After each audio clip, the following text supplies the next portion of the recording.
Hello, this is a Twitter 101 presentation that's going to introduce you to the basic uses and functions of Twitter. Twitter 102 will discuss more advanced uses of Twitter, and Twitter 103 will discuss professional uses of Twitter. Twitter is a microblogging platform that was brainstormed in March of 2006 and launched in June of the same year. It allows individuals to network with thousands of others to discuss, well, anything. The power of Twitter lies in the network, not necessarily the individual user. Networks of thousands of people are powerful indeed. Don't let the cute little bird fool you. Twitter is an amazing tool for collaboration and professional growth and development.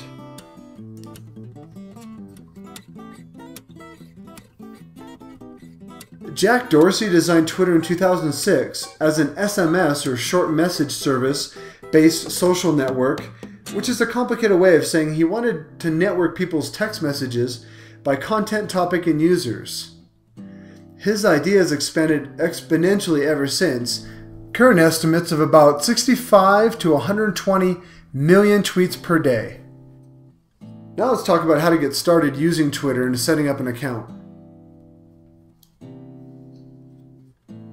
To get started on Twitter, visit twitter.com. Once you're there, take a look in the lower right-hand corner to sign up as a new user.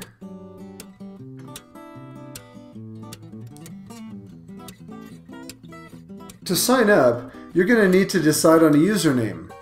I chose INTE 6710 in this example. You're also going to need to provide an active email address and a password of your choosing.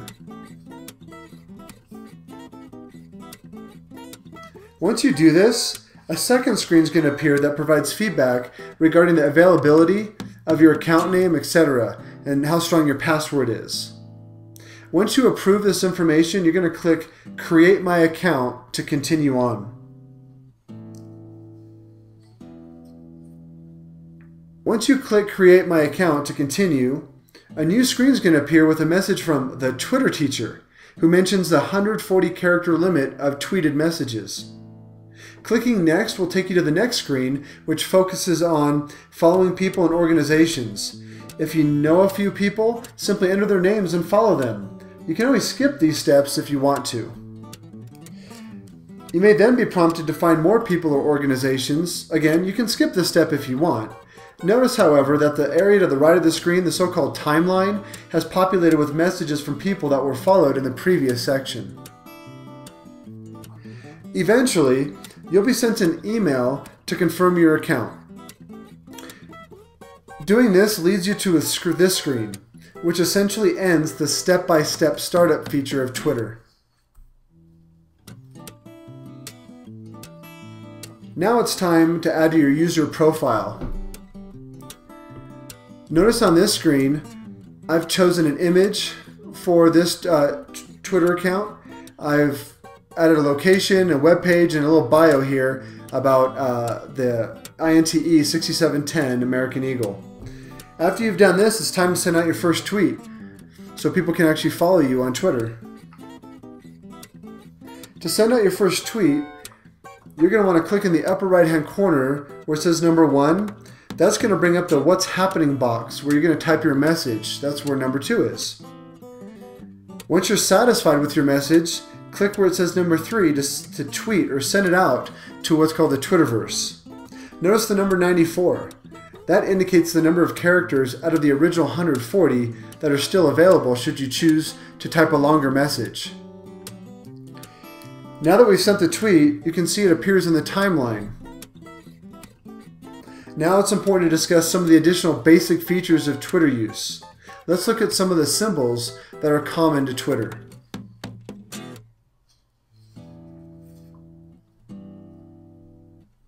In this screen, you can see the @ symbol. The @ symbol precedes every Twitter user's name.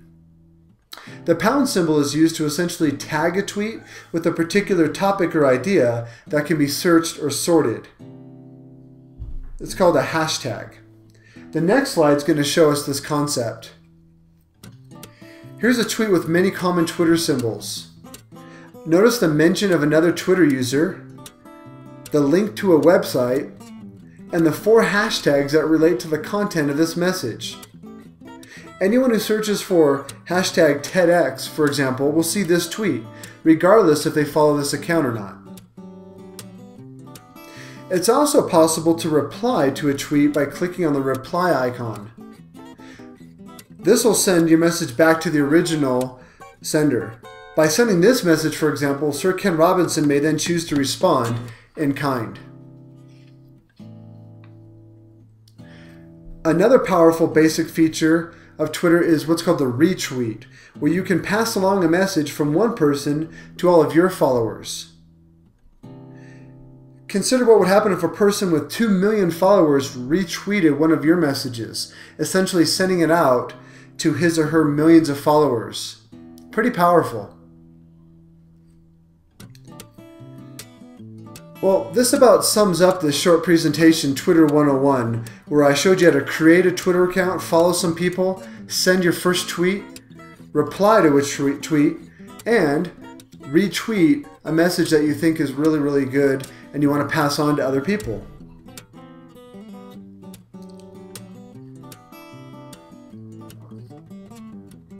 Hopefully now you'll consider the benefits of starting your own Twitter account and possibly watching Twitter 102 and 103 to learn more advanced features and how to network professionally. Thank you very much.